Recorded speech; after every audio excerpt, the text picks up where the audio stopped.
Hello friends, कैसे हो आप सब लोग। आपने जो वन वर्ड सब्स्टिट्यूशन जो पिछले 5 साल में एसएससी सीपीओ के एग्जाम से पूछे गए थे, उसकी सीरीज में ये अगला वीडियो है। आज हम देखेंगे एसएससी सीपीओ प्री एग्जाम 2019 की जो सभी शिफ्ट में जो वन वर्ड सब्स्टिट्यूशन पूछे गए थे, वो हम आज देखने वाले हैं। तो जो सबसे पहला वन वर्ड सब्स्टिट्यूशन पूछा गया था वो था ए स्मॉल बिल्डिंग और room used for Christian worship in A school, prison, hospital और लार्ज प्राइवेट हाउस। कि एक स्कूल हो या कोई प्रिजन हो, प्रिजन मीन्स जेल, हॉस्पिटल या कोई खुद का व्यक्ति या कोई बड़ा घर हो, बंगलो हो, उसके अंदर पूजा के लिए ईसाई लोगों ने एक छोटा सा रूम बना रखा होता है, उसको हम क्या बोलते हैं। ऑप्शन है हमारे चर्च, सेकंड है चैपल, तीसरा है कैथेड्रल, फोर्थ है कॉन्ग्रीगेशन। तो पहला ऑप्शन चर्च। चर्च हमें पता ही है कि चर्च क्या होता है, जहाँ पे क्रिश्चियन लोग इकट्ठा होकर पूजा करते हैं, प्रेयर्स करते हैं, तो उसको चर्च बोलते हैं। बट चर्च क्या होता है, किसी हाउस या किसी हॉस्पिटल में स्टेब्लिश नहीं होता, ये अपने आप में एक इंडिपेंडेंट अलग से बिल्डिंग होती है। कैथेड्रल क्या होता है, कैथेड्रल हमने सुना होगा कि हम गोवा जाते हैं तो कैथेड्रल देखते हैं वहां पे। तो कैथेड्रल क्या होता है, main church of A district under the care of A bishop. कि जो कोई सिटी है या फिर कोई डिस्ट्रिक्ट है, उसका जो सबसे बड़ा मेन चर्च होगा उसको हम कैथेड्रल बोलेंगे, और उसका इंचार्ज कौन होगा, पादरी होगा, बिशप होगा, जो सबसे बड़ा ईसाई समुदाय का व्यक्ति माना जाएगा उस पूरे डिस्ट्रिक्ट में। तो उसको क्या बोलते हैं, कैथेड्रल। तो एक डिस्ट्रिक्ट में एक ही कैथेड्रल होगा, बट कई सारे चर्च हो सकते हैं। तो हिंदी में कैथेड्रल को क्या बोलेंगे, चर्च क्या होगा, गिरिजाघर, और कैथेड्रल क्या होगा, मुख्य गिरिजाघर। तीसरा है कॉन्ग्रीगेशन। ये हमने लास्ट वीडियो में भी देखा था, कॉन्ग्रीगेशन क्या होता है। कॉन्ग्रीगेशन क्या होता है, एक ग्रुप ऑफ वर्शिपर्स।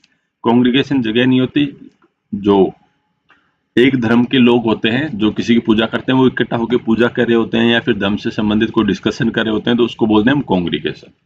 हिंदी में इसको बोलते हैं धार्मिक सभा। जैसे ये सब लोग इकट्ठा होकर कोई, जैसे क्रिश्चियन समुदाय के लोग हैं, तो ये लोग क्या कर रहे होंगे, कोई भी बाइबल का कुछ सुन रहे होंगे, पाठ सुन रहे होंगे, तो उसको हम बोलेंगे कॉन्ग्रीगेशन। नेक्स्ट वर्ड क्या है, चैपल। चैपल का क्या मीनिंग होता है, ए स्मॉल बिल्डिंग और room used for Christian worship in A school, prison, hospital और लार्ज प्राइवेट हाउस। कि एक छोटी सी बिल्डिंग बना दी जाए या फिर एक छोटा सा रूम बना दिया जाए, उस किसके अंदर, स्कूल के अंदर, जेल के अंदर, हॉस्पिटल या लार्ज प्राइवेट हाउस में, जहाँ पे ईसाई समुदाय के लोग इकट्ठा होकर पूजा कर सके। जैसे आप देखो कि छोटा सा रूम है, यहाँ पे उन्होंने बना दिया है, यहाँ पे जीसस क्राइस्ट की वो स्टेच्यू या कुछ रखी रहेगी, फोटोज रखी रहेंगी, और लोग इकट्ठा होकर यहाँ पूजा कर सकते हैं, फिर अपने काम पे लौट जाए। तो इसको क्या बोलते हैं, चैपल। चैपल मतलब पूजा घर ईसाइयों का। तो चैपल वर्ड सुनते ही आपके माइंड में ये पिक्चर एसोसिएट होनी चाहिए। तो अब अपना आंसर क्या होगा, चर्च हो नहीं सकता, कैथेड्रल में नहीं होगा। कॉन्ग्रीगेशन क्या होता है, धार्मिक सभा होती है, तो अपना आंसर क्या होगा, chapel. Next one word substitution जो पूछा गया था वो था a person who held a job और office before the current holder. कि किसी पद पर कोई व्यक्ति अभी बैठा है, उससे पहले उस पद पे कौन व्यक्ति था, उसको क्या बोलेंगे। अपने ऑप्शन है सक्सेसर, सेकंड है एंशिएंट, तीसरा है प्रेडेसेसर, फोर्थ है डिसेंडेंट। ये आप इस, अगर आपने मेरी प्रीवियस वन वर्ड सब्स्टिट्यूशन की सीरीज देखी होगी, टीसीएस सीरीज, तो उसमें ये वर्ड ऑलरेडी कवर हो चुका है। अगर आपने वो देखी हो तो ये आपका बिल्कुल भी गलत नहीं होता है। तो सबसे पहले हम देखते हैं सक्सेसर क्या होता है। सक्सेसर होता है a person who has a job, position और टाइटल आफ्टर समवन एल्स। कि किसी भी जॉब पे या फिर किसी भी पोस्ट पे कोई व्यक्ति है, आज के दिन विराजमान है, उसके बाद में जो आ गया, फ्यूचर में आने वाला जो बंदा है उसके बाद में आएगा, उसको हम बोलेंगे सक्सेसर। हिंदी में इसको क्या बोलेंगे, वारिस या उत्तराधिकारी। दूसरा वर्ड क्या है, एंशिएंट। एंशिएंट का क्या मीनिंग होता है, कि जो बहुत पुराना हो, अपने अभी टाइम से काफी हो, तो उसको काफी पुराना हो, तो उसके बारे में हम कुछ भी रिफर करते हैं तो उसको हम बोलेंगे प्राचीन। जैसे हम एंशिएंट हिस्ट्री पढ़ते हैं तो प्राचीन भारत पढ़ते हैं, प्राचीन इतिहास पढ़ते हैं। तीसरा क्या होता है, प्रेडेसेसर। प्रेडेसेसर का क्या मीनिंग होता है, a person who had a job, position और टाइटल बिफोर समवन एल्स। आज के दिन कोई बंदा किसी पोस्ट पे बैठा है, उससे पहले उस पोस्ट पे कौन व्यक्ति था, तो उसको बोलेंगे प्रेडेसेसर। हिंदी में बोलेंगे पूर्व अधिकारी। अब इसको आप बिल्कुल कंफ्यूज होने की जरूरत नहीं है। अब मैं आपको इसको ऐसे एग्जांपल से बताऊंगा कि आप कभी नहीं भूलेंगे। एक वर्ड होता है इनकम्बेंट, INCUMBENT।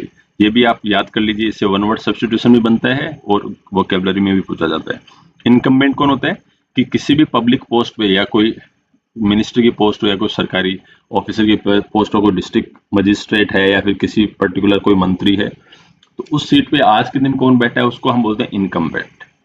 तो जैसे इसको आप प्राइम मिनिस्टर की सीट पे आज के दिन इनकम्बेंट कौन है? मोदी जी। अब यहाँ पे अपने प्रेडेसेसर में देखा कि जो आज के दिन विराजमान है उससे पहले व्यक्ति को हम क्या बोलेंगे? प्रेडेसेसर। तो मोदी जी प्राइम मिनिस्टर की सीट का प्रेडेसेसर कौन होगा? मनमोहन जी होंगे।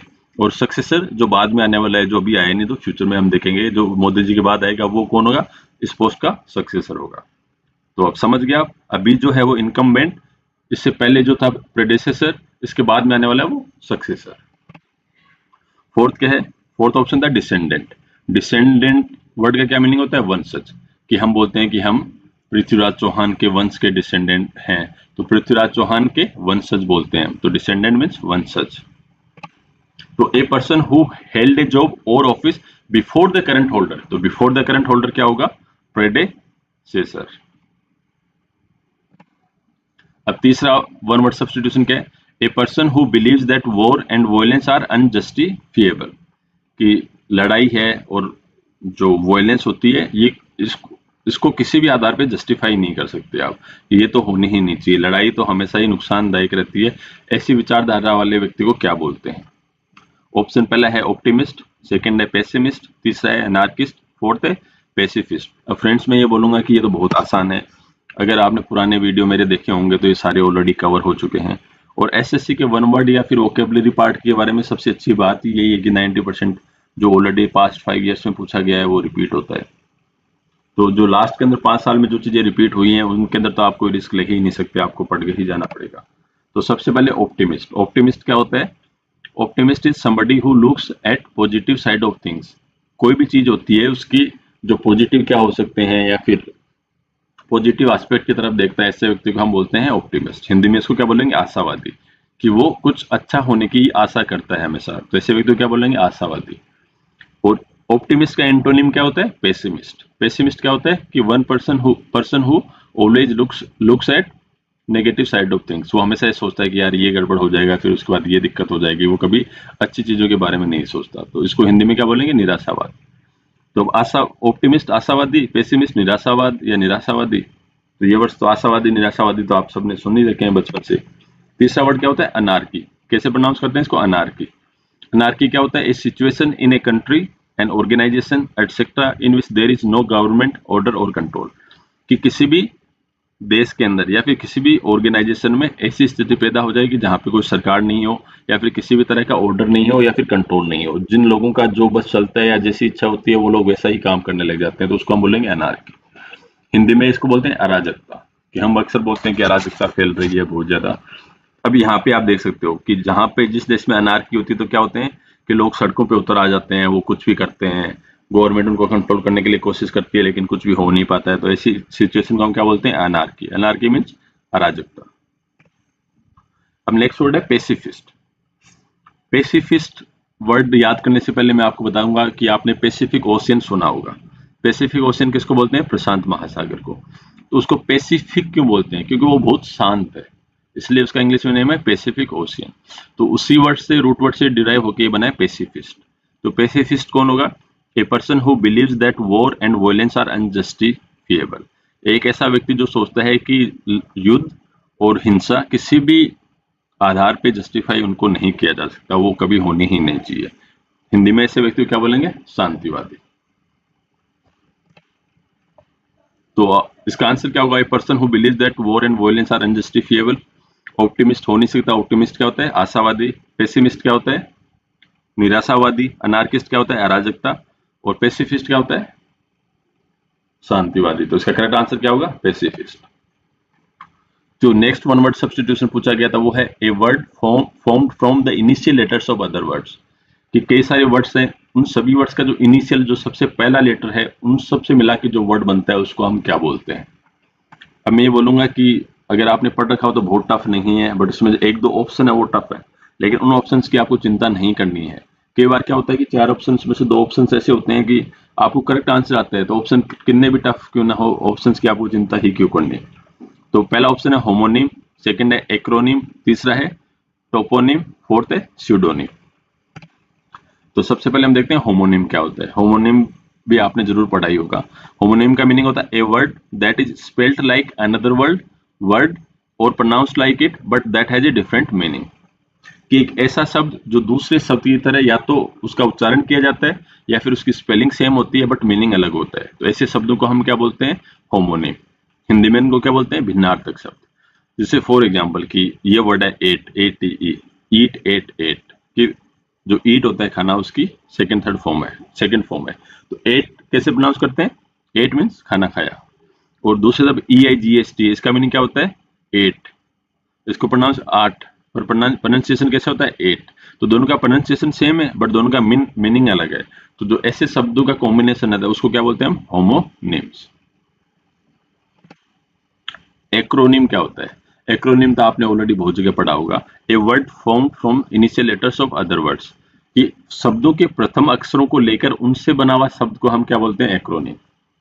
अब बेस्ट एग्जांपल आप ऐसे सुनोगे कि एड्स हम सुनते हैं कि बहुत एक जानलेवा बीमारी है, तो इसकी फुल फॉर्म क्या है? Acquired immuno deficiency syndrome. अब जो इनका जो पहला वर्ड लेटर है सभी वर्ड्स का, वो मैंने रेड में हाईलाइट किया है, AIDS। इनको उठा के हमने क्या वर्ड बनाया? एड्स। तो हम इस वर्ड को हर कोई जानता है एड्स को, लेकिन ये बना कैसे? एक्चुअली अपने आप में कोई वर्ड नहीं है, ये क्या है? एक्रोनिम है। दूसरा क्या हो सकता है acronym? CBI, central bureau of investigation. तो सेंट्रल का C ले लिया, ब्यूरो का B ले लिया, इन्वेस्टिगेशन का I ले लिया, तो CBI बन चुका। तो बहुत सारे जो हम शॉर्ट फॉर्म्स यूज करते हैं वो अक्सर एक्रोनिम ही होती हैं। तीसरा वर्ड क्या है? टोपोनिम।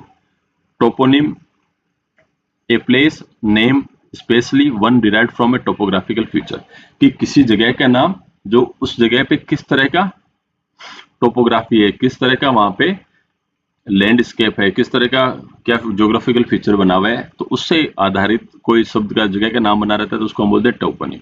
फॉर एग्जाम्पल डेजर्ट है, तो डेजर्ट से नाम बना हुआ है। जैसे मरुस्थली होती है, डेजर्ट को मरुस्थली बोलते हैं, तो मरुस्तान बोलेंगे जगह को, तो मरुस्तान नाम क्यों पड़ा? रेगिस्तान मरु बोलते हैं, तो उससे डिराइव हुआ है। तो इस टाइप के जो नाम होते हैं उनको टोपोनिम बोलते हैं, कि कोई स्थान का नाम उस जगह पे कैसी ज्योग्राफिकल फीचर है उससे डिराइव हुआ होगा, तो उसको बोलेंगे स्थान नाम, टोपोनिम। नेक्स्ट वर्ड है स्यूडोनिम। अब यहाँ पे फ्रेंड्स P होता है वो साइलेंट होता है, प्रोनाउंसिएशन में नहीं आता है, तो क्या बोलेंगे इसको? स्यूडोनिम। इसका मीनिंग क्या होता है? A name used by somebody specially a writer instead of their real name, कि कोई व्यक्ति होता है, फॉर स्पेशली कोई लेखक है तो वो किताबें छापता है, तो वहां पे जो अपना नाम लिखता है वो रियल नाम नहीं होता, उसके लिए दूसरा नाम लिखता है, तो उसको हम क्या बोलते हैं? स्यूडोनिम।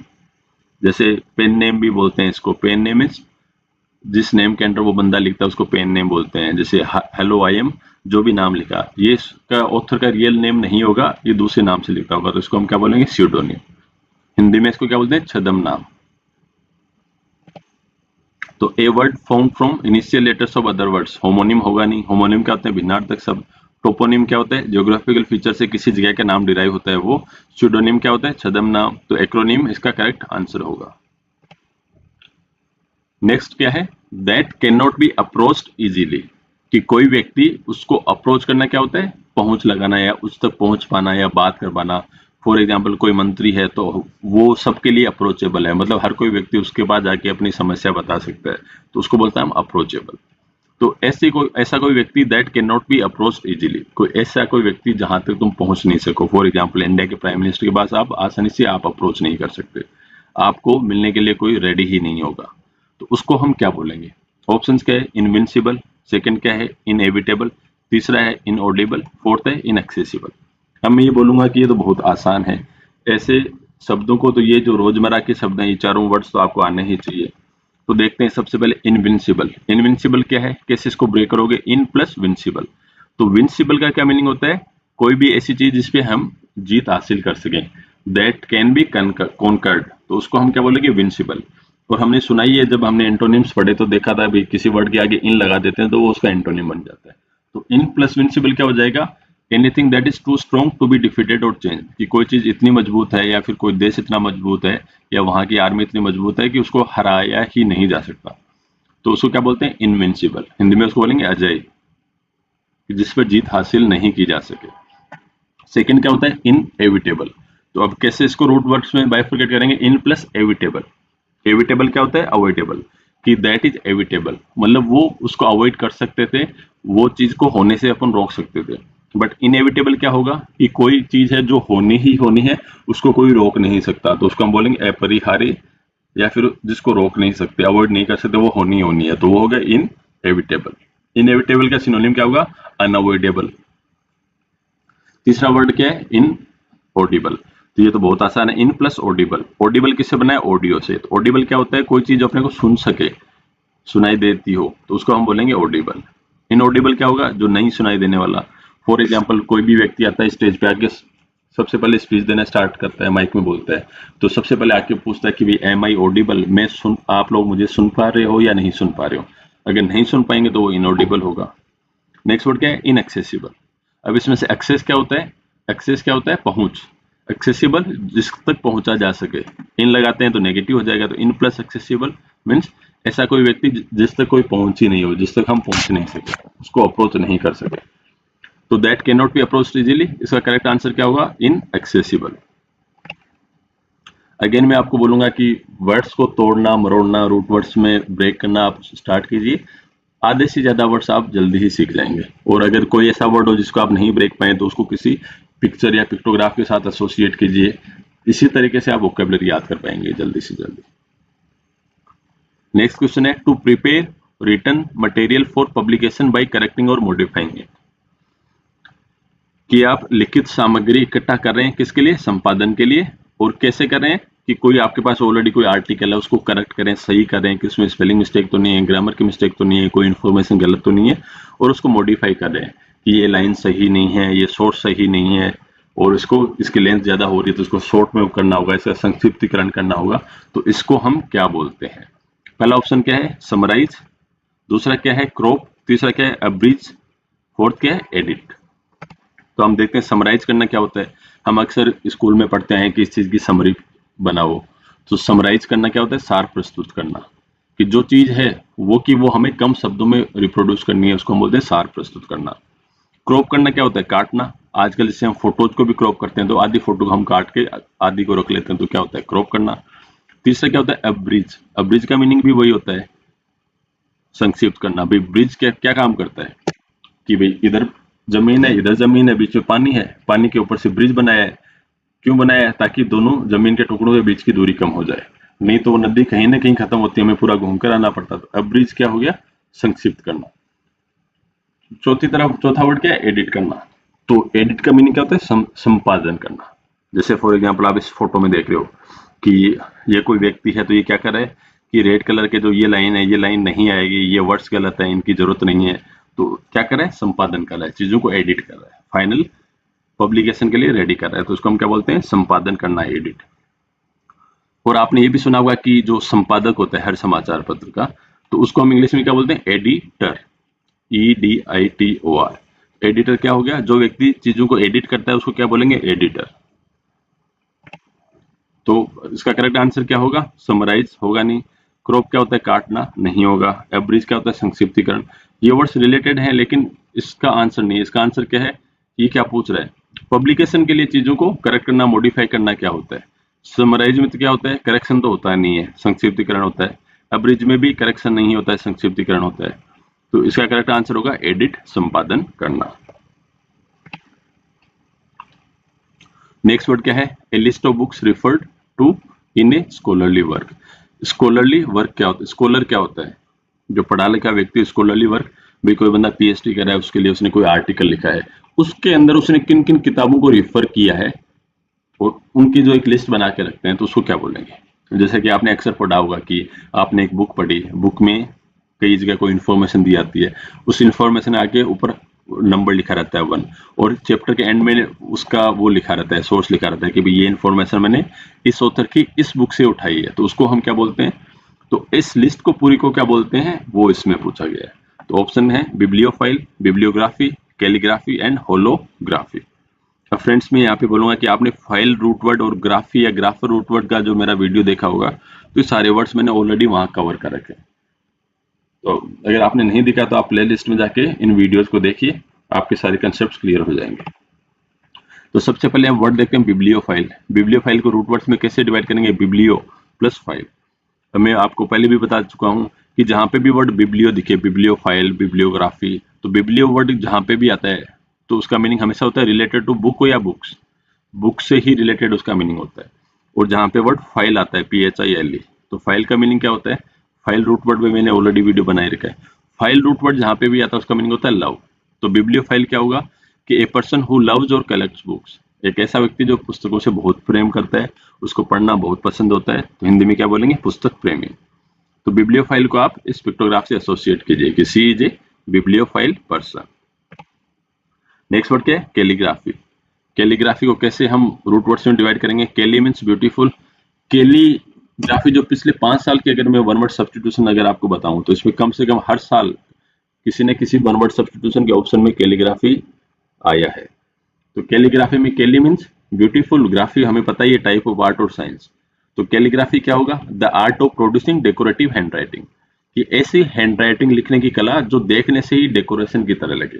कि देखा हुआ कुछ लोगों की पेंटिंग की स्टाइल में कितनी अच्छी हैंड राइटिंग लिखते हैं, तो उसको हम बोलते हैं कैलीग्राफी। हिंदी में इसको बोलते हैं सुलेखन।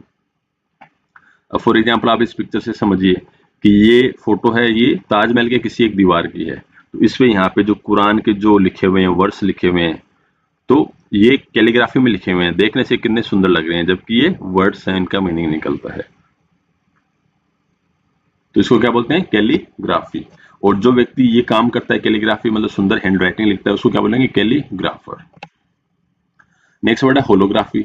अब होलोग्राफी को आप कुछ नहीं, होलोग्राफी को आप होलोग्राम से याद रखिए। अपन बुक्स लाते हैं, उस पर आजकल होलोग्राम लगे आते हैं कि किताब सही है, नकली है, असली है, उसको चेक करने के लिए। तो होलोग्राम क्या होता है? एक फोटो होती है बट उसको देखने से लगता है कि वो 3 डायमेंशनल है, उसमें डेप्थ भी है। तो होलोग्राम्स क्या होते हैं? 3 डायमेंशनल इमेज। होलोग्राफी क्या होती है? Science of creating hologram. Hologram से बनाने की जो साइंस होती है उसको हम बोलते हैं होलोग्राफी। जैसे फॉर एग्जांपल आपने जो फेमस मार्वल की जो आयरन मैन मूवी देखी होगी, तो उसमें देखा होगा कि मूवी में कहीं पे ऐसा अपने सामने एक ऐसी इमेज से 3 डायमेंशनल ऑब्जेक्ट क्रिएट करता है। तो इसमें अपने को लग रहा है कि देखो कोई व्यक्ति सेम सामने खड़ा है, तो इसको क्या बोलते हैं हम? होलोग्राम। और जो साइंस इससे डील करती है उसको हम बोलते हैं होलोग्राफी। नेक्स्ट वर्ड है अपना बिब्लियोग्राफी। कैसे रूट वर्ड्स में डिवाइड करेंगे? बिब्लियो मींस बुक, ग्राफी का है ही। तो बिब्लियोग्राफी क्या होगी? List of books etcetera that have been used by somebody writing an article etcetera. किसी व्यक्ति ने कोई किताब लिखी या कोई आर्टिकल लिखा, उसमें किन किन चीजों का रेफरेंस लिया, उनकी एक जगह लिस्ट बना के लिखता है, तो उसको हम क्या बोलेंगे? बिब्लियोग्राफी। हिंदी में क्या बोलेंगे? सूचीबद्ध ग्रंथ सूची, कि कौन कौन से ग्रंथ मैंने यूज किए हैं उनको उनकी सूची में दे रहा हूँ। जैसे बुक आपने पढ़ी होगी, बुक के लास्ट में दिया रहता है कि रेफरेंस लिस्ट, मतलब कौन कौन सी बुक को मैंने रेफर किया। तो यहाँ पे क्या लिखा रहेगा कि एडम पी करके ऑथर है, उसकी 2000 में बुक लिखी थी, American history eight so and so नाम है, इसको मैंने रेफर किया है। तो ऐसी जो पूरी लिस्ट बनी हुई है इसको हम क्या बोलेंगे? बिब्लियोग्राफी। तो अब अपना आंसर क्या होगा? A list of books refer to in scholarly work क्या होगा? बिब्लियोफाइल नहीं हो सकता। बिब्लियोफाइल क्या होता है? पुस्तक प्रेमी। कैलीग्राफी क्या होता है? सुलेखन। होलोग्राफी क्या होता है? होलोग्राम बनाने की साइंस। तो करेक्ट आंसर क्या होगा? बिब्लियोग्राफी। अपना नेक्स्ट वन वर्ड सब्स्टिट्यूशन क्या है? To spend winter in a dormant state. Dormant means सुस्त अवस्था में, पूरी सर्दियों को एक सुस्त अवस्था में बिताना क्या कहलाता है? ऑप्शन है कॉन्वालेसिस, सेकेंड है कोनोट, तीसरा है हाइबरनेट और फोर्थ है होइस्ट। तो ये वर्ड मैं ऑलरेडी आपको पहले भी कवर करवा चुका हूं। कॉन्वालेस का क्या मीनिंग होता है? A person who is getting well again after an illness और मेडिकल ऑपरेशन। भी कोई व्यक्ति है, उसका कोई ऑपरेशन हो गया या फिर उसको कोई भयंकर बीमारी थी, तो वो अब बीमारी की जड़ हट चुकी है अब, लेकिन उससे धीरे धीरे रिकवर हो रहा है, तो उसको हम क्या बोलेंगे? कॉन्वालेसिस। और इसको दूसरा वर्ड भी हमने देखा था कि क्या होता है? रिकुपरेट, RECUPERAT। तो रिकुपरेट का भी मीनिंग यही होता है। हिंदी में इसका क्या मीनिंग होता है? स्वास्थ्य लाभ। फॉर एग्जाम्पल ये पेशेंट है, अब ये सर्जरी के बाद में रिकवर हो रही है, तो क्या बोलेंगे? ये कॉन्वालेस कर रही है। नेक्स्ट वर्ड क्या है? कोनोट, CONNOT। ये स्पेलिंग्स में भी आ सकता है, तो इसकी करेक्ट स्पेलिंग क्या है? CONNO है, ये आप याद रखिएगा, सिंगल एन नहीं है। तो कोनोट का क्या मीनिंग होता है? To suggest a feeling, an idea etcetera as well as the main meaning. कि कोई भी चीज है, कोई भी वर्ड है या फिर कोई मूवी है, तो वो कोई किसी फीलिंग को या किसी आइडिया को सजेस्ट कर रही है उसके मीनिंग बताने के साथ में, तो उसका हम क्या बोलेंगे? कोनोट। इसका हिंदी में मीनिंग क्या होता है? अर्थ सूचित करना। फॉर एग्जाम्पल मैं आपको इसको एग्जाम्पल से बताता हूँ, अब आपको अच्छे से याद रहेगा। किसी चीज का कोनोटेशन क्या है? सही अपन बोलते हैं कि यार इस चीज का नेगेटिव कोनोटेशन है। हम ये बोलते हैं कि यार वो व्यक्ति या वो लड़की बहुत तेज है। तो तेज होना तो अपने आप में क्या है? तेज होना मीन शार्प होना, इंटेलिजेंट होना, अच्छी बात है, बट उसका मीनिंग क्या निकालते हैं कि हम बोलते हैं कि वो लड़की बहुत तेज है, तो अपन नेगेटिव माइंडसेट में उसका मीनिंग निकालते हैं, तो हम क्या बोलेंगे, तेज होना, इस शब्द का जो हम प्रयोग करते हैं तो उसका नेगेटिव कोनोटेशन है, नेगेटिव कोनोट है, कोनोट करता है वो क्या करता है, किसी के बारे में नेगेटिव अर्थ सूचित करता है कि वो बहुत तेज है। फोर्थ वर्ड क्या है, हाइबरनेट। हाइबरनेट क्या होता है, to spend the winter in a state like deep sleep, कि पूरी सर्दियों में गहरी नींद की अवस्था टाइप में पूरी सर्दियों को गुजारना, इसको हम बोलते हैं हाइबरनेट करना। हिंदी में इसको बोलते हैं शीत निद्रा करना। जैसे कि आप देखते हो कि भालू होते हैं, बेर होते हैं, जो अक्सर क्या करते हैं, पूरी सर्दियों में सोते रहते हैं। तो इससे क्या फायदा होता है, क्योंकि पूरी सर्दियों में सोते हैं तो जब बॉडी रेस्ट पे होती है तो इनको बहुत कम फूड की और बॉडी उसकी जरूरत होती है, फूड की जरूरत होती है, तो वो लोग ऐसे ही अपनी पूरी विंटर्स को निकालते हैं। और अगर आपने देखा होगा तो आजकल कंप्यूटर्स में भी हाइबरनेट का एक ऑप्शन आता है। हाइबरनेट भी इसी हाइबरनेट से लिया गया है। कंप्यूटर को हम हाइबरनेट करेंगे तो क्या करेगा कि जैसा जिस सिचुएशन में था जैसा ही बंद हो जाएगा, वापस स्टार्ट करोगे तो जैसा आपने बंद किया था, जो फाइल्स ओपन करेगी थी वहीं से स्टार्ट हो जाएगा। तो ये होता है हाइबरनेट। आगे जब अपन वोकैबुलरी की बात करेंगे तो मैं आपको बताऊंगा हाइबरनेशन से रिलेटेड एक वर्ड और है एस्टिवेशन, उसका क्या मीनिंग होता है। हाइबरनेशन होता है हमेशा सर्दियों में, एस्टिवेशन होता है गर्मियों में। नेक्स्ट वर्ड है होइस्ट। होइस्ट क्या होता है, हम बोलते हैं होइस्ट द फ्लैग, किसी झंडे को फहराने को क्या बोलते हैं, होइस्ट करना बोलते हैं, सिंपल, होइस्ट द फ्लैग, झंडा फहराना। तो to spend winter in a dormant state, convalesce होगा नहीं, कोनोट होगा नहीं, होइस्ट होगा नहीं, तो इसका करेक्ट आंसर क्या होगा, hibernate. Next one word substitution है a detailed plan for a journey, specially a list of places to visit. Journey means कोई यात्रा, वहां घूमने के लिए डिटेल्ड प्लान बनाया गया है, और उसमें क्या है, list of places to visit, कि एक ऐसी जर्नी कि मैं 3 दिन के लिए घूमने जा रहा हूँ, पहले दिन में यहाँ जाऊंगा, इस जगह पे मैं 5 चीजें देखूंगा, फिर अगले दिन में यहाँ जाऊंगा, 5 चीजें वहां देखूंगा। तो ऐसी पूरी डिटेल्ड प्लान को हम क्या बोलते हैं। पहला ऑप्शन है इन्वेंट्री, दूसरा है ट्रेजेक्ट्री, तीसरा है आइटिनरी, फोर्थ है डायरेक्टरी। तो सबसे पहला वर्ड क्या है, इन्वेंट्री। इन्वेंट्री का क्या मीनिंग होता है, all the goods in A store, किसी भी स्टोर में स्टॉक में जितना भी सामान रखा हुआ है। फॉर एग्जांपल हमारे पास ये एक्स आइटम है, इस एक्स आइटम की हमारे पास 50 क्वांटिटी है, फिर हमारे पास ये वाई आइटम है, वाई आइटम की 100 क्वांटिटी है, फिर जेड आइटम है, इसकी 1000 क्वांटिटी है। तो इस सबको मिला के स्टोर में कितना भी आइटम है उनको सबको कलेक्टिवली हम क्या बोलेंगे, इन्वेंट्री। हिंदी में इसको क्या बोलेंगे, माल सूची। हम बोलते हैं इन्वेंट्री की लिस्ट बनाओ। इन्वेंट्री की लिस्ट बनाओ मतलब तुम्हारी दुकान में जितनी भी सामान है उनकी कितनी क्वांटिटी है, कौन सी ब्रांड का वो चीज है, तो उसको इन्वेंट्री बोलते हैं। फिर क्या होता है ट्रेजेक्ट्री।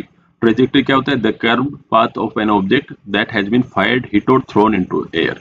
अगर यहाँ से हमने या तो कोई बंदूक चलाई, गोली चलाई, या फिर कोई ऑब्जेक्ट को हवा में फेंका, तो ये पहले क्या करेगा, ग्रेविटी के अगेंस्ट में ऐसे मूव करेगा, फिर धीरे धीरे इसकी काइनेटिक एनर्जी खत्म होगी तो ये मूवमेंट ऐसा होगा, लास्ट में से आके जमीन में गिरेगा। तो जिस पूरे रास्ते को ये फॉलो करता है, जो ब्लू की डॉटेड लाइन बना रखी है, तो इसको हम बोलते हैं ट्रेजेक्ट्री। ट्रेजेक्ट्री किसकी होती है, एरोप्लेन्स की या मिसाइल की, या फिर हवा में बॉल फेंकते हैं तो उसकी ट्रेजेक्ट्री होती है। इसको क्या बोलते हैं हम, ट्रेजेक्ट्री। हिंदी में क्या मीनिंग होता है, प्रक्षेप पथ। नेक्स्ट वर्ड है आइटिनरी। तो आइटिनरी का क्या मीनिंग होता है, plan of journey including the route and places that you visit, कि यात्रा का पूरी प्लानिंग करना, कि उसमें ये बताएंगे कि हम कहाँ कहाँ कौन कौन सी जगह जाने वाले हैं और किस किस रास्ते रूट से जाने वाले हैं, तो उसको हम आइटिनरी बोलते हैं। फॉर एग्जाम्पल ये ट्रेवल आइटिनरी है, इसमें बताएंगे डे 1 में सुबह इतने बजे मैं यहाँ जाऊँगा, फिर इतने बजे यहाँ जाने वाला हूँ, फिर दूसरे दिन मैं यहाँ जाने वाला हूँ, डे 3 डे 4। तो डिटेल डिस्क्रिप्शन होता है, इसको बोलते हैं आइटिनरी। हिंदी में क्या बोलेंगे इसको, यात्रा क्रम। नेक्स्ट वर्ड क्या है, डायरेक्टरी। डायरेक्टरी का क्या मीनिंग होता है, book or electronic resource. Book electronic resource क्यों बोलेंगे, कि जब से कंप्यूटर्स का जमाना आया तो हर चीज इलेक्ट्रॉनिक फॉर्म में अवेलेबल हो ही रही है। तो a book or electronic resource containing list of information usually in alphabetical order, for example people's phone numbers और the names and addresses of businesses in a particular area. कि एक ऐसी book या इलेक्ट्रॉनिक फाइल, उसके अंदर उसमें उस area के जितने भी या तो फोन नंबर हैं उन सब की इंफॉर्मेशन दी हुई है, कि भाई सबसे पहले सीरियल ऑर्डर में फोन नंबर आएगा 1111, तो ये किस व्यक्ति का है, उसका एड्रेस क्या है, तो वो एक अल्फाबेटिकल ऑर्डर में है, न्यूमेरिकल ऑर्डर में उसको अरेंज किया गया हो तो उसको डायरेक्टरी बोलेंगे। या फिर आप एक शहर में जाओगे, छोटे शहर में, तो उस शहर में कौन कौन से बिजनेस है, उनका क्या एड्रेस है, तो उसको आप अरेंज करोगे, तो उसको हम क्या बोलेंगे, डायरेक्टरी। जैसा कि आप यहाँ देखिए कि बचपन में हम क्या देखते थे कि ऐसी बड़ी सी बुक होती थी जिसमें सभी फोन नंबर लिखे रहते थे। उन फोन नंबर के आगे, जब लैंडलाइन का जमा था, फोन नंबर के आगे लिखा रहता था कि ये नंबर किसके नाम से रजिस्टर्ड है और उनका एड्रेस क्या है। तो डायरेक्टरी का मीनिंग क्या होता है, ये जो यात्रा क्रम लिखा हुआ है वो पुरानी स्लाइड से एडिट नहीं हुआ है, इसको आप इग्नोर कीजिए। तो a detail plan for a journey, specially a list of places to visit. Inventory नहीं होगा। इन्वेंट्री क्या होता है, माल सूची। ट्रेजेक्ट्री हमने देखा ही है। डायरेक्टरी क्या होती है, लिस्ट ऑफ फोन नंबर या सब इवेंट्स की जो है, जो कोई बिजनेस एस्टेब्लिशमेंट है तो उनकी जो एक लिस्ट होती है उसको बोलेंगे डायरेक्टरी। तो करेक्ट आंसर क्या होगा, आईटी नरी। नेक्स्ट वन वर्ड सब्स्टिट्यूशन जो पूछा गया था वो क्या था, one who denies one self ordinary bodily pleasures. ऐसा व्यक्ति जो इस संसार में जो सुख हैं, शारीरिक सुख हैं, उनसे अपने आप को वंचित रखता है, उसको हम क्या बोलेंगे। ऑप्शन है atheist, theist, aesthetic and aesthetic. अब देखिए फ्रेंड्स, इनको देखते ही आपने एथिस्ट और थीस्ट तो आपने देखा होगा कि लगभग हर साल रिपीट ही हो रहे हैं, हर जगह रिपीट हो रहे हैं। और जो मेरी थियोस रूट वर्ड की सीरीज है, जो अपनी वोकेबलरी की सीरीज में पहला वीडियो था, उसमें मैं ऑलरेडी इन सबको कवर कर चुका हूँ। एस्थेटिक भी 2-3 बार ऑलरेडी कवर हो चुका है। तो आपको खुद वो लगेगा कि मोर और लेस 90% चीजें रिपीट ही होती हैं एसएससी के एग्जाम्स में। तो थीस्ट क्या होता है, रूट वर्ड थियोस से बना है। तो थियोस क्या होता है, रिलीजन। थीस्ट क्या होता है, ऐसा व्यक्ति जो भगवान में भरोसा करता है। थियोस क्या होता है, रिलीजन ही गॉड। तो थीस्ट क्या होता है, ऐसा व्यक्ति जो भगवान में भरोसा करता है। हिंदी में इसको क्या बोलते हैं, हम आस्तिक। अब इस पिक्टोग्राफ से एसोसिएट कीजिए कि ये फैमिली क्या करी है, भगवान की भक्ति कर रही है, कृष्ण जी की भक्ति कर रही है, तो ये कौन है, थीस्ट है, आस्तिक लोग है। अब थीस्ट में अपन ए लगा देंगे पहले, तो क्या वर्ड बनेगा, अथिस्ट बनेगा। तो अथिस्ट बनाते ही इसका एंटोनिम बन जाएगा थीस्ट का। तो अथिस्ट क्या होगा, नास्तिक, जो भगवान में भरोसा नहीं करता है। आप इस पिक्टोग्राफ से एसोसिएट कीजिए कि एक फेमस बुक थी वाई आई एम एन अथिस्ट, कि मैं नास्तिक क्यों हूं। ये किसने लिखी थी, भगत सिंह ने लिखी थी अपने मरने से कुछ ही साल पहले। नेक्स्ट वर्ड है एस्थेटिक। इसका क्या मीनिंग होता है, a person who lives in a simple and strict way without physical pleasures specially for religious reason. कि कोई भी ऐसा व्यक्ति जो एकदम सिंपल तरीके से रहता है और स्ट्रिक्ट तरीके से रहता है, और जो संसार में जो शारीरिक सुख सुविधाएं हैं, फॉर एग्जाम्पल वो कोई एसी के घर में नहीं रहेगा, कोई गद्दे पे नहीं सोएगा, या फिर इसके अलावा उसके आने जाने के लिए गाड़ी नहीं होगी, पैदल ही चलेगा, तो ऐसे व्यक्ति को हम एस्थेटिक बोलते हैं। और स्पेशली क्या होते हैं, ये लोग किसी धर्म की पालना के लिए ये सब काम करते हैं, तो उसको हम क्या बोलते हैं, एस्थेटिक। हिंदी में क्या बोलते हैं, सन्यासी। कि सन्यासी वो व्यक्ति जिसे खुद ही खाने का ठिकाना नहीं है, वो किसी से मांग के खा लेगा, या फिर एक किसी के आश्रम में रहेगा। फॉर एग्जाम्पल इस पिक्टोग्राफ में आप देखिए, एस्थेटिक क्या होता है, इस पिक्टोग्राफ से एसोसिएट कीजिए। ये क्या होता है, ये बुद्धिस्ट भिक्षु है। ये लोग क्या करते हैं, गुफाओं में रहते हैं, अपना जीवन वहीं व्यतीत करते हैं। नेक्स्ट वर्ड क्या है, एस्थेटिक। एस्थेटिक आपने सुना होगा कि यार इसकी एस्थेटिक वैल्यू बहुत अच्छी है। मीन्स एस्थेटिक मीन्स हम किसी चीज की यूटिलिटी, मतलब उसकी क्या काम दे रही है वो चीज, उसके बारे में नहीं देख रहे हैं, वो कितनी अच्छी दिख रही है, उससे रिलेटेड वर्ड है एस्थेटिक। एस्थेटिक का क्या मीनिंग होता है, connected with beauty and art and the understanding of beautiful things. कि कोई चीज की सुंदरता, या फिर कोई आर्ट है उसकी सुंदरता, या फिर ब्यूटीफुल चीजों की सुंदरता से रिलेटेड चीजें होती है, उसको हम एस्थेटिक बोलते हैं। सौंदर्य संबंधित जो भी चीज होती है उसको एस्थेटिक बोलते हैं। फॉर एग्जाम्पल आप कहीं घूमने गए, वहां आपको इतना अच्छा प्यारा सा व्यू दिखा, तो हम क्या बोलेंगे, क्या एस्थेटिक व्यू है, क्या एस्थेटिक नजारा है। तो one who denies one self ordinary bodily pleasure. Atheist क्या होता है, नास्तिक। थीस्ट क्या होता है, आस्तिक। एस्थेटिक क्या होता है, सौंदर्य संबंधित। तो इसका करेक्ट आंसर क्या होगा, एस्थेटिक, सन्यासी। नेक्स्ट वन वर्ड सब्स्टिट्यूशन क्या है, a shortened form of a word or phrase. अभी मैं ये बताऊंगा, इससे थोड़ी देर पहले अपन ने क्या देखा था, एक्रोनिम। तो एक्रोनिम में अपन क्या करते थे कि 4 वर्ड हैं, चारों वर्ड का जो पहला लेटर्स है तो उसको लेके हम वर्ड बनाते हैं, वो एक्रोनिम होता था। बट अब यहाँ पे क्या पूछा है कि कोई वर्ड है या फिर कोई फ्रेज है, उस एक वर्ड का ही शॉर्ट फॉर्म है बना दिया गया, तो उसको हम क्या बोलेंगे। जैसे एटसेट्रा की स्पेलिंग पूरी होती है, ईटीसी जो भी होती है, तो उसको हम शॉर्ट में ईटीसी डॉट लिख देते हैं, तो ये शॉर्ट फॉर्म करके लिख दिया उस वर्ड का, उसको हम क्या बोलेंगे। अपने ऑप्शन से summary, precious, pseudonym and abbreviation. तो समरी हम पहले भी देख चुके हैं, समराइज करना क्या होता है, सार निकालना। समरी क्या होता है, सारांश। प्रेसिज क्या होता है, संक्षेप सार।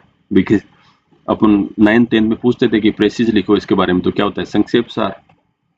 नेक्स्ट वर्ड क्या है? स्यूडोनिम। स्यूडोनिम अपन ऑलरेडी देख चुके हैं इसमें ही बात कि a name used by somebody specially a writer instead of their name, कि कोई ऑथर है, कोई लेखक है, वो अपने नाम की जगह किताब किसने लिखी है उस जगह कोई दूसरा नाम लिखता है तो उसको हम बोलते हैं स्यूडोनिम। हिंदी में क्या बोलते हैं इसको? छद्म नाम। फिर क्या होता है? एब्रीविएशन। एब्रीविएशन क्या होता है कि कोई वर्ड बड़ा वर्ड होता है उसको हम छोटा करके लिखते हैं। फॉर एग्जाम्पल वर्ड होता है MISTER, मिस्टर, लेकिन अपन कैसे लिखते हैं? किसी का नाम लिखते हैं मिस्टर XYZ तो मिस्टर MR डॉट करके लिख देते हैं। मिसेस होती है तो MISSUS होता है, बट MRS डॉट लिख देते हैं। डॉक्टर का हम DR डॉट लिख देते हैं। तो इस तरीके से वर्ड्स को शॉर्ट करते हैं। एक ही वर्ड को जब शॉर्ट फॉर्म करके लिख रहे हैं तो उसको हम बोलेंगे एब्रीविएशन। हिंदी में इसको बोलते हैं लघु रूप, किसी शब्द का लघु रूप। तो इसका आंसर क्या होगा? Is shortened form of word or phrase, obviously abbreviation. Next word question पूछा गया था, वो क्या था? One who devotes one's life to the welfare of other people, कि ऐसा व्यक्ति जो अपने जीवन को दूसरे लोगों के भले के लिए कुर्बान कर देता है, उस व्यक्ति को क्या बोलेंगे? कुर्बान नहीं बोलूंगा, कि जो व्यक्ति अपनी पूरी जिंदगी भर दूसरों के भले के लिए, परोपकार के लिए लगा देता है, उसको हम क्या बोलेंगे? तो ऑप्शन है मार्टर, एल्ट्रुइस्ट, एल्केमिस्ट और एम्बेसडर। तो सबसे पहले हम देखेंगे मार्टर का क्या मीनिंग होता है। मार्टर मीन्स शहीद। कोई व्यक्ति शहीद हो गया देश के लिए तो उसको हम क्या बोलेंगे? शहीद, मार्टर। इसको आप इस पिक्टोग्राफ से देखिए कि आर्मी का कोई जवान होता है, शहीद होता है, तो उसको हम क्या बोलते हैं? मार्टर। दूसरी तरफ क्या होता है? एल्ट्रुइस्ट। एल्ट्रुइस्ट किस व्यक्ति को बोलेंगे? कि परोपकारी मनुष्य, कि कोई ऐसा व्यक्ति उसने अपने खुद के बेनिफिट के लिए, खुद के पैसों के लिए जिंदगी नहीं, कोई जॉब या कुछ नहीं किया, उसने लोगों के परोपकार के लिए अपनी पूरी जिंदगी लगा दी। इसका बेस्ट एग्जांपल आप देख सकते हो मदर टेरेसा। मदर टेरेसा ने पूरी जिंदगी भर बीमार लोगों की सेवा के लिए अपनी पूरी जिंदगी लगा दी। तो ऐसे व्यक्ति को हम क्या बोलेंगे? एल्ट्रुइस्ट। और ऐसे विचारों को हम क्या बोलते हैं? एल्ट्रुइज्म। नेक्स्ट वर्ड क्या है? एल्केमिस्ट। एल्केमिस्ट क्या होता है? A person who can change anything into gold. Alchemy एक साइंस होती है, उसमें क्या पढ़ते हैं हम? किसी भी चीज को कैसे सोना बना सकते हैं। तो जो व्यक्ति एल्केमी की प्रैक्टिस करता है उसको हम बोलते हैं एल्केमिस्ट। तो एल्केमिस्ट का मीनिंग जैसे आप इस पिक्टोग्राफ से देखिए कि ये व्यक्ति इस चीज खोजने की तैयारी में कर रहा है कि जो किसी भी चीज को सोना बना सकती है, तो उसको हम क्या बोलते हैं? एल्केमिस्ट। इसके अलावा आपने एक फेमस बुक पढ़ी होगी द एल्केमिस्ट करके, पोलो कोहेलो करके एक ऑथर है, उसकी बहुत फेमस बुक है द एल्केमिस्ट। नेक्स्ट वर्ड क्या है? एम्बेसडर। एम्बेसडर का क्या मीनिंग होता है? राजदूत। कि किसी देश का व्यक्ति दूसरे देश में राजदूत होता है तो उसको हम क्या बोलते हैं? एम्बेसडर। वो उस देश को वहां पे रिप्रेजेंट करता है, प्रतिनिधित्व करता है। फॉर एग्जाम्पल इस फोटो में आप देख सकते हैं कि ये जो व्यक्ति है जो डोनाल्ड ट्रंप के साथ खड़ा है, ये कौन है? अमेरिका में भारत का राजदूत है। तो इस व्यक्ति को हम क्या बोलेंगे? राजदूत, एम्बेसडर। तो one who devotes one's life to the welfare of other people क्या होगा? मार्टर तो क्या होता है? शहीद होता है। एल्केमिस्ट हमने देख लिया, एम्बेसडर राजदूत होता है। एल्ट्रुइस्ट इसका करेक्ट आंसर होगा। एल्ट्रुइस्ट क्या होता है? परोपकारी व्यक्ति। नेक्स्ट क्या है? One who holds established opinions, कि एक ऐसा व्यक्ति, वो उसकी विचारधारा वही है जो स्थापित हो चुकी है समाज में। समाज में ये स्थापित हो चुका है कि हमें ये काम करना चाहिए या नहीं करना चाहिए, तो जो स्टेब्लिश्ड हो गई है, जो सदियों से चली आ रही है, उन्हीं विचारधाराओं को जो व्यक्ति रखता है उसको हम क्या बोलते हैं? पहला ऑप्शन है ऑर्थोडॉक्स, सेकंड है मिशनरी, तीसरा है मोनोथिस्ट, फोर्थ है एथिस्ट। अब देखिए फ्रेंड्स, एथिस्ट वहीं पे भी एक ऑप्शन था, यहाँ पे भी एथिस्ट एक ऑप्शन है। तो सबसे पहले ऑर्थोडॉक्स क्या होता है? ऑर्थोडॉक्स ऐसा व्यक्ति होता है जो फॉलोइंग जनरली एक्सेप्टेड बिलीफ्स, कि जो हम बिलीफ हैं जो सदियों से चले आ रहे हैं कि भाई मनुष्य, पुरुष को काम करना चाहिए, महिलाओं को घर पे रख के घर का काम करना चाहिए, बच्चों की पालन पोषण करना चाहिए। तो जो पुराने जो विचार हैं उन पे ही जो भरोसा करता है, ऐसे व्यक्ति को हम बोलते हैं ऑर्थोडॉक्स व्यक्ति। हिंदी में क्या बोलते हैं? रूढ़िवादी व्यक्ति, या परंपरागत तरीके से जो सोचता है उस व्यक्ति को हम क्या बोलते हैं? ऑर्थोडॉक्स। मिशनरी। मिशनरी दूसरी तरफ हम क्या बोलते हैं? धर्म के प्रचार करने वाले लोग, कि ऐसे लोग जो अपने देश से दूसरे, जैसे भारत पे जब अंग्रेजों ने कब्जा किया तो ईसाई समुदाय के, क्रिश्चियन कम्युनिटी के लोग आके इंडिया के अंदर, इंडिया के लोगों में धर्म का प्रचार करने लग गए। तो ऐसे व्यक्तियों को हम क्या बोलते हैं? मिशनरी लोग, जो अपने धर्म का प्रचार करते हैं। तीसरा वन वर्ड सब्स्टिट्यूशन क्या है? मोनोथिस्ट। अब यहाँ पे मोनोथिस्ट को कैसे रूट वर्ड्स में डिवाइड करोगे? Mono plus theist. Mono root word पे भी मैंने क्लास ली हुई है, थीस्ट पे भी ली हुई है। तो मोनो मीन्स वन, थीस्ट हमें पता ही है कि जो भगवान में भरोसा करता है। तो मोनोथिस्ट ऐसा व्यक्ति होगा जो एक ही भगवान में भरोसा करता है। और मोनोथिस्ट का एंटोनिम क्या होगा? मोनो क्या होता है? वन। मैंने आपको बताया कि मोनो जहां पे भी आई उसका एंटोनिम हमेशा होता है पॉली। Poly means many. तो मोनोथिस्ट का एंटोनिम क्या होगा? पॉलीथिस्ट। नेक्स्ट वर्ड एथिस्ट मैंने बताया था, ए प्लस थिस्ट मीन्स एथिस्ट कौन व्यक्ति है? जो गॉड में भरोसा नहीं करता, नास्तिक। तो इसका करेक्ट आंसर क्या होगा? One who holds established opinions. इसका करेक्ट आंसर होगा option A, orthodox. Next word जो क्वेश्चन पूछा गया था वो था ए लार्ज बिल्डिंग और group of buildings used to house soldiers. कि या तो एक बहुत बड़ी बिल्डिंग है या बिल्डिंग्स का समूह है जिसमें सोल्जर्स को रखा जाता है। वो किस लिए रखा जाता है? कोई फॉरवर्ड पोस्टिंग है तो वहां पे सोल्जर्स रहेंगे, वहीं पे लगभग रेडी पोजीशन में रहेंगे ताकि उनको युद्ध जरूरत पड़ते है उनको वहीं से तैनात कर दिया जाए। तो ऐसी जगह को बिल्डिंग को क्या बोलेंगे? ऑप्शन है डॉर्मिट्री, सेकंड है फोर्ट, तीसरा है क्वार्टर्स, फोर्थ है बैरेक्स। अब ये फ्रेंड्स ये तो बहुत आसान है, आपने लगभग कॉमनली आप न्यूज़पेपर वगैरह पढ़ते हो तो आपको इसका आंसर पता होगा। अब मैं बताता हूँ सबसे पहले डॉर्मिट्री क्या होती है। डॉर्मिट्री होती है शयन गृह। कि डॉर्मिट्री सिर्फ आर्मी से ही रिलेटेड नहीं है, तो बड़ी स्कूल कॉलेज हो गई तो उसमें डॉर्मिट्रीज होती हैं। तो बहुत सारे स्टूडेंट होते हैं तो उनका इंडिविजुअल रूम्स तो होता नहीं, तो उनके ऐसे बेड्स होते हैं, सबका एलोकेटेड बेड होता है, बेड के पास अलमीरा होती है, तो लोग सोने के लिए जहाँ पे रहते हैं उसको हम बोलते हैं शयन गृह, डॉर्मिट्री।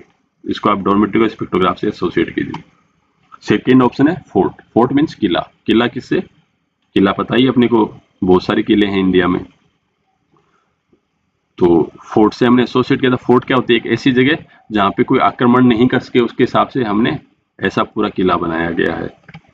क्वार्टर्स क्या होते हैं? हमने सुना होगा गवर्नमेंट क्वार्टर्स, आर्मी के क्वार्टर्स। तो क्वार्टर्स क्या होते हैं?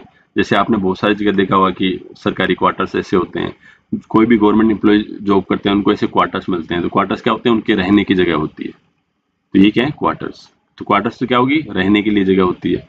बैरक्स क्या होते हैं? बैरक्स देखिए आप, बैरक्स को इससे आप एसोसिएट कीजिए, देखते पता होगा कि एक एडवांस पोस्टिंग है, ऊपर रूफ को देख के लगा होगा कि आपको एक परमानेंट बिल्डिंग नहीं है, मेकशिफ्ट बिल्डिंग है।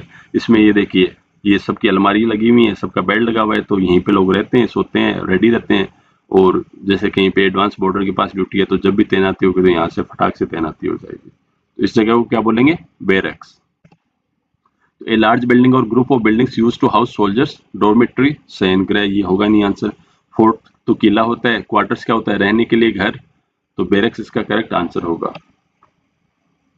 नेक्स्ट क्वेश्चन है a list of items to be discussed at a formal meeting. Option है topics, agenda, time table or programme. ये रिपीट हुआ क्वेश्चन है, बहुत बार रिपीट हो चुका है, प्लस इसके ऑप्शन भी बहुत आसान है। तो टॉपिक्स क्या होते हैं? अपन बोलते हैं कि आज मेरा ये टॉपिक पूरा नहीं होता। टॉपिक क्या होता है? विषय, सब्जेक्ट। सब्जेक्ट के अंदर भी एक कोई टॉपिक है तो वो पूरा नहीं हुआ, तो वो टॉपिक्स होते हैं। टाइम टेबल हमें पता है, समय सारणी, कि हम अक्सर कोई भी कम्पिटिटिव एग्जामिनेशन की तैयारी करते हैं तो सबसे पहले इंपॉर्टेंट क्या होता है? टाइम टेबल बनाना और उस टाइम टेबल को फॉलो करना। तो टाइम टेबल, समय सारणी। प्रोग्राम क्या होता है? टीवी पे प्रोग्राम आने वाला है तो क्या होता है? कार्यक्रम। एजेंडा क्या होता है? एजेंडा होता है list of items to be discussed at a meeting. कि कोई भी मीटिंग होने वाली होती है तो मीटिंग जब भी होती है तो हम सबसे पहले पूछते हैं कि मीटिंग का एजेंडा क्या है। कि मीटिंग तो बुला रहे हो लेकिन मीटिंग में किस बारे में डिस्कशन होने वाला है, ताकि हम लोग तैयारी करके जाएं। तो इस एग्जांपल से देख सकते हो कि मीटिंग का एजेंडा होता है कि भाई पॉइंट नंबर 1 डिस्कस होना है, फिर पॉइंट 2 डिस्कस होना है, फिर पॉइंट 3 डिस्कस होना है। तो इस तरह से जो कार्य की सूची बनती है मीटिंग के लिए तो उसको हम बोलते हैं एजेंडा। तो a list of items to be discussed at a formal meeting, इसका करेक्ट आंसर क्या होगा? एजेंडा। नेक्स्ट जो क्वेश्चन पूछा गया था वो क्या था? ए सी और stretch of water having many islands. कि समुद्र या फिर एक कोई पानी, लंबी चौड़ी दूरी में पानी होगा, उसके अंदर बहुत सारे आइलैंड होंगे, बहुत सारे टापू होंगे। उन टापुओं के समूह को पूरे जो समूह है उनका जो ग्रुप होगा आइलैंड्स का, उसको हम क्या बोलेंगे? ऑप्शन 1 है हार्बर, सेकंड है ओशियन, तीसरा आर्कीपेलगो, फोर्थ है बे। तो मैं सबसे पहले बताऊंगा कि हार्बर क्या होता है। Harbor means an area of water on the coast protected from the open sea by strong walls where ships can shelter। कि समुद्र है पूरा चारों तरफ, समुद्र के पास में एक थोड़ी सी कोई जगह होगी, जैसे यू शेप की कोई जगह, जैसे इधर से ये दीवार सी बनी हुई है, ठीक है। तो ये पानी मोर और लेस ओपन सी में नहीं है, 2 या 3 तरफ से जमीन है। तो ऐसी जगह पे पानी से मोर और लेस बचत हो रखी है, तो ऐसी जगह पे आके जहाज खड़ी हो सकती हैं। तो ऐसे पूरे एरिया को बोलते हैं हम हार्बर। हिंदी में अक्सर पढ़ा होगा बंदरगाह, कि बंदरगाह कहाँ होते हैं जहाँ शिप खड़ी होती है। और अगर ऐसी आर्टिफिशियल जगह नहीं बन पाती, तो नेचुरल जगह नहीं मिल पाती, तो हम आर्टिफिशियल दीवार खड़ी कर देते हैं। जैसे यहाँ पे दीवार लगा देते, तो बाहर का पानी का मूवमेंट कम हो गया, इतना सा रास्ता है पानी से मूवमेंट का, तो इधर से बोट्स आएंगी और इधर आके लग जाएंगी। तो ऐसी जगह को हम क्या बोलते हैं? बंदरगाह। तो हार्बर लगभग कैसे आएगा कि सबसे पहले जमीन होगी, जमीन के किनारे बंदरगाह होगा, बंदरगाह की थोड़ा सा आगे चलेंगे तो ओपन समुद्र चालू हो जाएगा।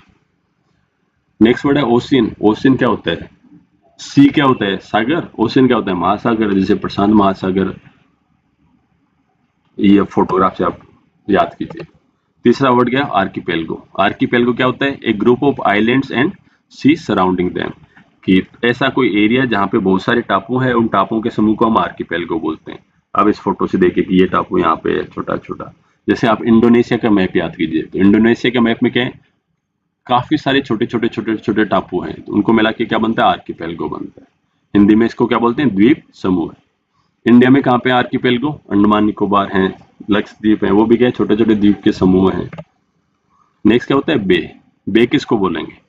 ए part of the coast where the land goes into form a curve, कि ऐसी कोई कोस्ट किनारा, समुद्री किनारा, जहां पे इस टाइप से कर्व बनाती है जमीन।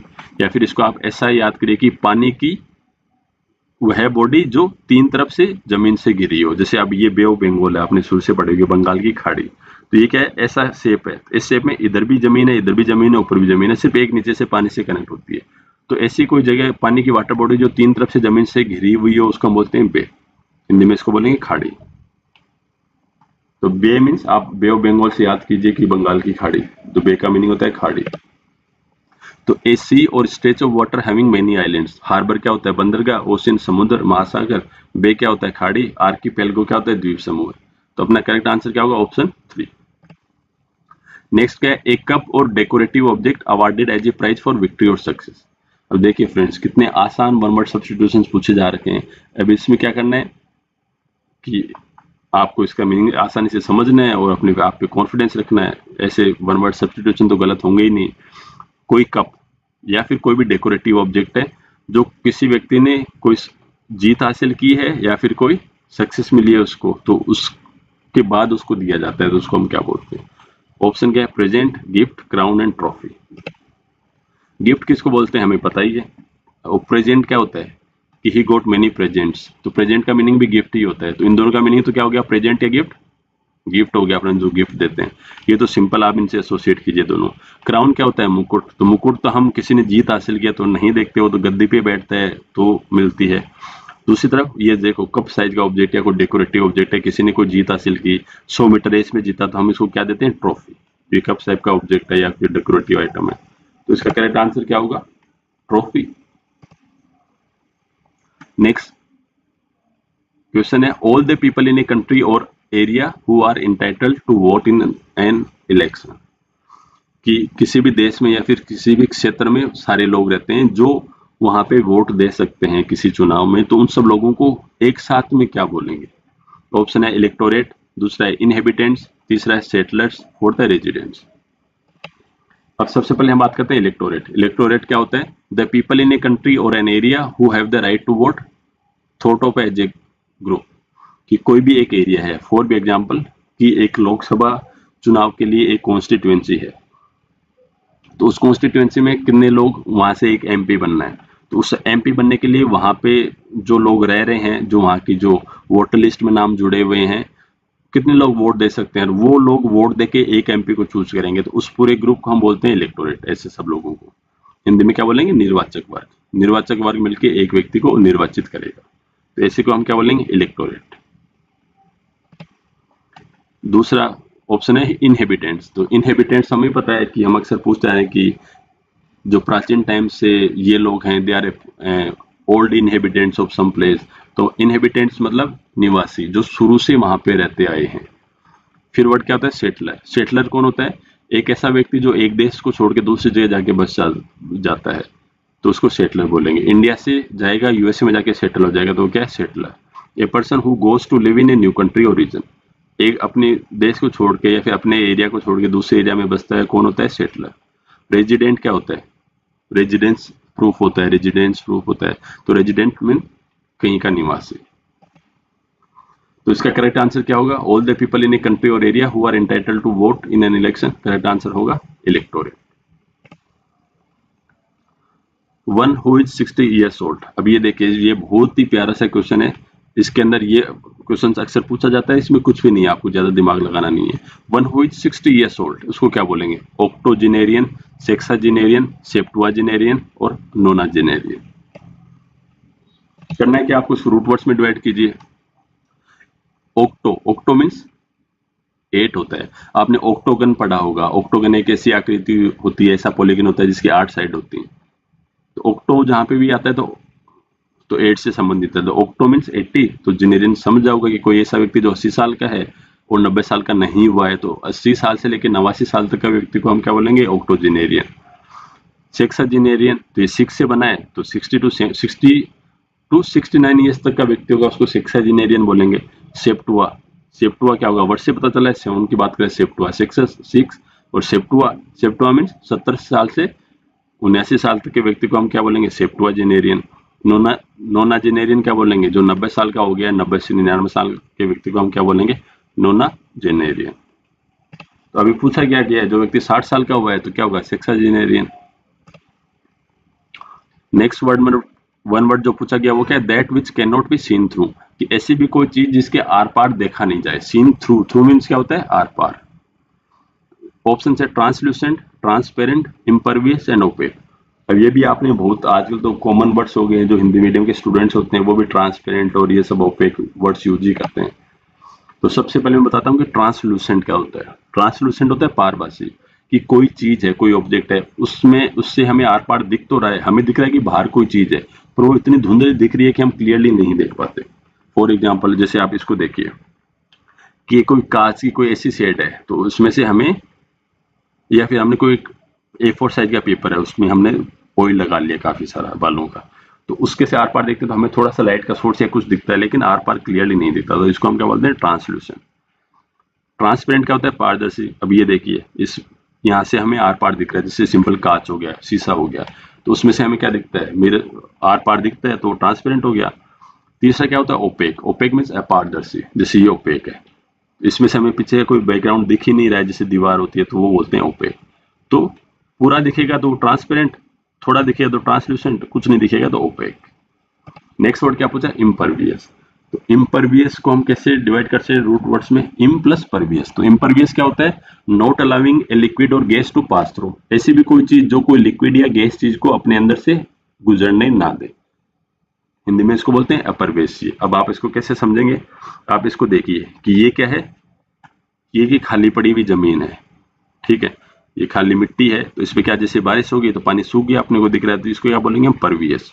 ठीक है, कि जिसके जो अपने आप के अंदर से पानी को या फिर गैस को पास होने दे, उसको हम क्या बोलेंगे? परवियस। बट यहाँ पे ये क्या शहर है? शहर पे हमने सीमेंट किया, डामर की रोड बनी हुई है, अब यहाँ पे जो पानी पड़े रहेगा तो वो जमीन के अंदर नहीं जाएगा, तो ये क्या होगा? इम्परवियस। तो इम्परवियस क्या होगा? अपरवेशीय। या फिर ऐसे भी हो सकता है कि जैसे कोई पतला कपड़ा है, उसके अंदर से हम पानी छान दें तो पानी चला जाएगा, तो क्या होगा? परवियस होगा। या फिर कोई मोटी हम सीट लेंगे, जैसे कोई प्लास्टिक एल्यूमिनियम की पतली सी चादर लेंगे, तो उसके अंदर से पानी नहीं निकलेगा, तो वो इम्परवियस होगा। तो अपना आंसर क्या होगा? That which can not be seen through. Translucent नहीं होगा, ट्रांसपेरेंट पारदर्शी, इम्परवियस अपरवेश से, तो इसका करेक्ट आंसर होगा ओपेक। नेक्स्ट जो पूछा गया है वो है a place where weapons and ammunitions are stored. ये वन वर्ड सब्स्टिट्यूशन हमने लास्ट में देखा था, लास्ट वीडियो में देखा था। ऑप्शन है Arsenal, museum, hanger and godown. अब आर्सेनल क्या होता है? आर्सेनल मींस ऐसी कोई जगह जहाँ पे गोला बारूद और हथियार रखा जाता है, वो आर्सेनल होता है। आर्सेनल वर्ड सुनते ही ये पिक्टोग्राफ आपके माइंड में याद आनी चाहिए। म्यूजियम क्या होता है? अजायब घर। हम शुरू से पढ़ते आ रहे कि अजायब घर चलेंगे, म्यूजियम चलेंगे, तो जहाँ पे किसी एक पर्टिकुलर चीज की, जैसे हिस्ट्री से रिलेटेड या एनिमल से रिलेटेड या साइंस से रिलेटेड चीजें रखी गई हैं, उसको हम बोलते हैं म्यूजियम। हैंगर क्या होता है? हैंगर एक ऐसा, जैसे घर जैसा ऐसा होता है, बिल्डिंग होती है वेयर हाउस की तरह, जहाँ पे एरोप्लेन जब लैंड करते हैं उसके बाद में उनको खड़ा किया जाता है, इसके अंदर जाके खड़े होंगे, बाहर आएंगे और चलेंगे। यूजुअली हैंगर्स कब काम आते हैं? जब जैसे किसी का प्राइवेट जेट प्लेन हो या एयरफोर्स के एरोप्लेन्स हो, तो वो काफी देर खड़े रहते हैं। कमर्शियल फ्लाइट्स तो जल्दी उड़ती ही रहती हैं, तो इसको हम बोलेंगे हैंगर। फिर क्या है? गोडाउन। गोडाउन क्या होता है? गोदाम, जो हम बोलते हैं अक्सर जहाँ सामान जैसे यहाँ पे अरेंज किया रहा है, तो ये क्या होता है, गोडाउन। तो a place where weapons and ammunitions are stored, obviously answer होगा आर्सेनल। नेक्स्ट क्वेश्चन था ए केज और box for rabbits and small animals. खरगोश हो गए या फिर बाकी छोटे एनिमल्स हो गए, उनके लिए केज पिंजरा होता है, उसको हम क्या बोलते हैं? ऑप्शन है लेयर, केनल, हैच एंड मेनाजरी। तो सबसे पहले देखते हैं लेयर क्या होता है। लेयर तो कोई पिंजरा है, कोई आर्टिफिशियल चीज नहीं होती है, क्योंकि कोई भी जानवर है, जैसे ये क्या है, फॉक्स है, तो उन्होंने जमीन में खड्डा खोद के या फिर अपने छुपने के लिए कोई जगह बना ली है, या फिर कोई पहाड़ है उसमें गुफा अपने आप बनी हुई है जिसमें कोई जानवर छुप सकता है, या रात को बारिश हो रही तो वहां रुक सकता है, तो उसको क्या बोलेंगे? लेयर। Second kennel. केनल किसको बोलेंगे? कि हम आर्टिफिशियली कुत्तों को पालते हैं, उन कुत्तों को पालने के लिए एक छोटा सा डॉग हाउस बना देते हैं कुत्ते के रहने के लिए घर, तो उसको हम बोलेंगे केनल। केनल वर्ड सुनते ही इससे आप एसोसिएट कीजिए पिक्टोग्राफ से। अब हच। हच किसको बोलेंगे? कि आप कोई जानवर पाले, जैसे खरगोश पाल रहे हो तो उसके लिए आपने पिंजरा बनाया हुआ है, तो ये क्या है? हच। जैसे यहाँ से गेट खुलेगा, यहाँ नीचे खरगोश रहेगा, इस सीढ़ी चढ़ के ऊपर वाले घर पे चला जाएगा, उसके चढ़ने के लिए काफी जगह है, तो इसको क्या बोलेंगे? हच। खरगोश या जो छोटे जानवर हैं या बर्ड्स हैं उसको आप इसमें डाल सकते हो। नेक्स्ट वर्ड क्या है? मेनाजरी। मेनाजरी क्या होता है? मेनाजरी में आपको दिमाग लगाना ही नहीं होता है। जैसे जू होता है, जंतु घर होता है, जू होता है, जहाँ पे जंगली जानवरों को पकड़ के लोगों को दिखाने के लिए रखा जाता है, उसको हम बोलते हैं मेनाजरी। ये पुराने टाइम में वर्ड यूज होता था। इसका क्या मीनिंग है? Collection of wild animals kept in captivity for exhibition. कि जो जंगली पशु हैं उनको इकट्ठा करके, कैप्टिविटी मीन्स जेल में रखा जाता है, किसके लिए? एग्जीबिशन के लिए, लोगों को दिखाने के लिए, कि भाई लोगों को दिखाने के लिए कि भी शेर ऐसा होता है, बाकी अदरवाइज लोग तो कैसे देख पाएंगे। वन्य पशु समूह को हम क्या बोलते हैं? मेनाजरी। तो इसका करेक्ट आंसर क्या होगा? एक केज और box for rabbits and small animals. Kennel तो क्या होता है? Dog house. मेनाजरी क्या होता है? कुछ नहीं, जू होता है। लेयर क्या होता है? नेचुरली जो बना हुआ चीज एनिमल्स के लिए छुपने के लिए या फिर रात को सोने के लिए काम आता है, तो इसका करेक्ट आंसर होगा हच। नेक्स्ट वर्ड क्या है? द साइंस और फिलोसफी ऑफ लॉ। कि जो लॉ होता है, कानून होता है, उसकी साइंस क्या होती है, फिलोसफी होती है, कानून कैसे बनता है, हर देश के कानून अलग अलग होते हैं, उनका एक कंपेरिजन करके पढ़ना होता है, तो वो कौन पढ़ता है, वो किस के अंडर कवर होता है? ऑप्शंस क्या है? Justice, infirmary, jurisprudence and archive. इसको कैसे प्रोनाउंसिएशन होता है? आर्काइव। तो जस्टिस हमें पता है कि न्याय, सिर्फ न्याय होता है, तो ये तो फिलोसफी ऑफ कानून की फिलोसफी तो न्याय हो नहीं सकती। नेक्स्ट वर्ड क्या है? इन्फर्मरी। इन्फर्मरी कुछ नहीं, हॉस्पिटल को बोलते हैं। अपन बोलते हैं कि जैसे आपने भारतीय संविधान पढ़ा होगा, तो उसमें बोलते हैं कि इन्फर्म माइंड के जो लोग होते हैं उनको गवर्नमेंट जॉब्स नहीं मिल सकती। तो इन्फर्म माइंड क्या होता है? ऐसा लोग इन्फर्म होते हैं, मीन्स मेंटली स्टेबल नहीं होते हैं, दिमाग उनका चलता नहीं है। तो इन्फर्मरी कौन सी जगह होती है? जहाँ पे ऐसे लोगों का इलाज होता है। इन्फर्मरी क्या होती है? हॉस्पिटल को हम बोलते हैं इन्फर्मरी।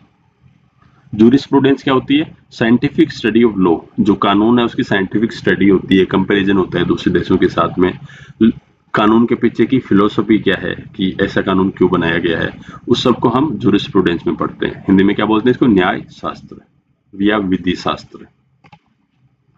नेक्स्ट वर्ड है आर्काइव। आर्काइव क्या होता है? एक कलेक्शन ऑफ हिस्टोरिकल डॉक्यूमेंट्स और records of a government, a family और ए प्लेस और एन ऑर्गेनाइजेशन, या फिर जो जगह होती है, the place where these records are stored, उसको भी हम आर्काइव बोलते हैं।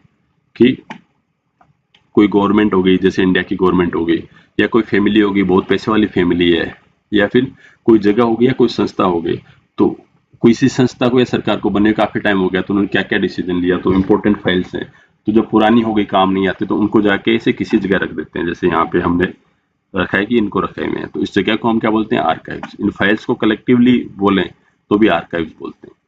अब देखने में लग रही है कि हमने ऐसे रखा हो, पर ऐसे नहीं रखी जाती है, एक ऑर्डर में रखी जाती है, कि जैसे 1960 की फाइलें यहाँ पे हैं, 61 की फाइलें यहाँ पे हैं, ताकि जरूरत पड़ने पे उनको ढूंढा जा सके। तो आर्काइव को हिंदी में क्या बोलते हैं? अभिलेखागार। जैसे कि जो इंडिया के जो नेशनल आर्काइव्स हैं, राष्ट्रीय अभिलेखागार है, वो कहाँ पे लोकेटेड है? दिल्ली में, न्यू दिल्ली में। तो द साइंस और फिलोसफी ऑफ लॉ, जस्टिस होगा नहीं। इन्फर्मरी क्या होता है? हॉस्पिटल। आर्काइव क्या होता है? अभिलेखागार। तो इसका करेक्ट का आंसर क्या होगा? जूरिस्प्रूडेंस। नेक्स्ट क्वेश्चन था the sound of A crow. कि कौवा होता है तो वो जो आवाज करता है करके उसको क्या बोलते हैं? ऑप्शन है केकल, क्रीक, क्लक और काउ। तो केकल क्या होता है? To make a loud unpleasant noise. कि जोर से ऐसी आवाज करना जो सुनने में अच्छी नहीं लगे, भद्दी आवाज लगे, कोई भी जानवर निकालो उसको बोलते हैं केकर। सेकंड ऑप्शन था क्रीक। क्रीक को क्या बोलते हैं? चरचराहट। ये इसको आप ऐसे समझिए कि डोर क्रीक होता है कि हम जैसे दरवाजे को पूरा खोल के रखा है, कई बार हवा आती है जो धीरे धीरे बंद होता है, जो चर आवाज आती है, तो उसको हम बोलते हैं क्रीक, चरचराहट। क्लक क्या होता है? Sound made by A chicken. जो मुर्गियां होती हैं, मुर्गियों के बच्चे होते हैं, जो आवाज करते हैं उसको क्लक बोलते हैं। CAW काउ किसको बोलते हैं? जो क्रो आवाज करते हैं, loud unpleasant noise that is made by birds such as crows. जो कौवे हो गया, उस टाइप के जो बर्ड्स होते हैं जो आवाज करते हैं उसको बोलते हैं CAW काउ। तो इसका करेक्ट आंसर क्या होगा? Option D. नेक्स्ट जो वर्ड पूछा गया था वो था the therapeutic use of sunlight. Therapeutic समझते हो आप? थेराप्यूटिक क्या होता है? कि जिसको एज ए दवाई की तरह यूज किया जा सके। जैसे मेडिसिन होती है तो मेडिसिन का थेराप्यूटिक यूज होता है। थेराप्यूटिक मीन्स कोई दवाई होती है तो वो किसी मनुष्य को सही करने के लिए बनी होती है, तो वो थेराप्यूटिक होती है। तो जो सनलाइट है, सूर्य की जो वो लाइट है, उसको दवाई की तरह काम करने को हम क्या बोलते हैं? ऑप्शन है डेक्टियोलॉजी, सेफोलॉजी, यहाँ पे फ्रेंड्स पीस साइलेंट है, इसको कैसे प्रोनाउंसिएशन करते हैं? सेफोलॉजी, जीनियोलॉजी और हेलियोथेरेपी। सबसे पहले देखते हैं डेक्टिलोलॉजी क्या होता है। The method of using manual sign language as in communicating with deaf people. कि जो लोग बहरे हैं, जो सुन नहीं सकते, तो उनको समझाने के लिए अपन साइन लैंग्वेज यूज करते हैं, हाथों से इशारे करके उनको समझाते हैं। वो लोग, तो ऐसी लैंग्वेज को हम क्या बोलते हैं? डेक्टिलोलॉजी। क्या बोलते हैं? डेक्टिलोलॉजी। तो क्या है? एक तरीके से डेक्टिलोलॉजी क्या है? Sign language.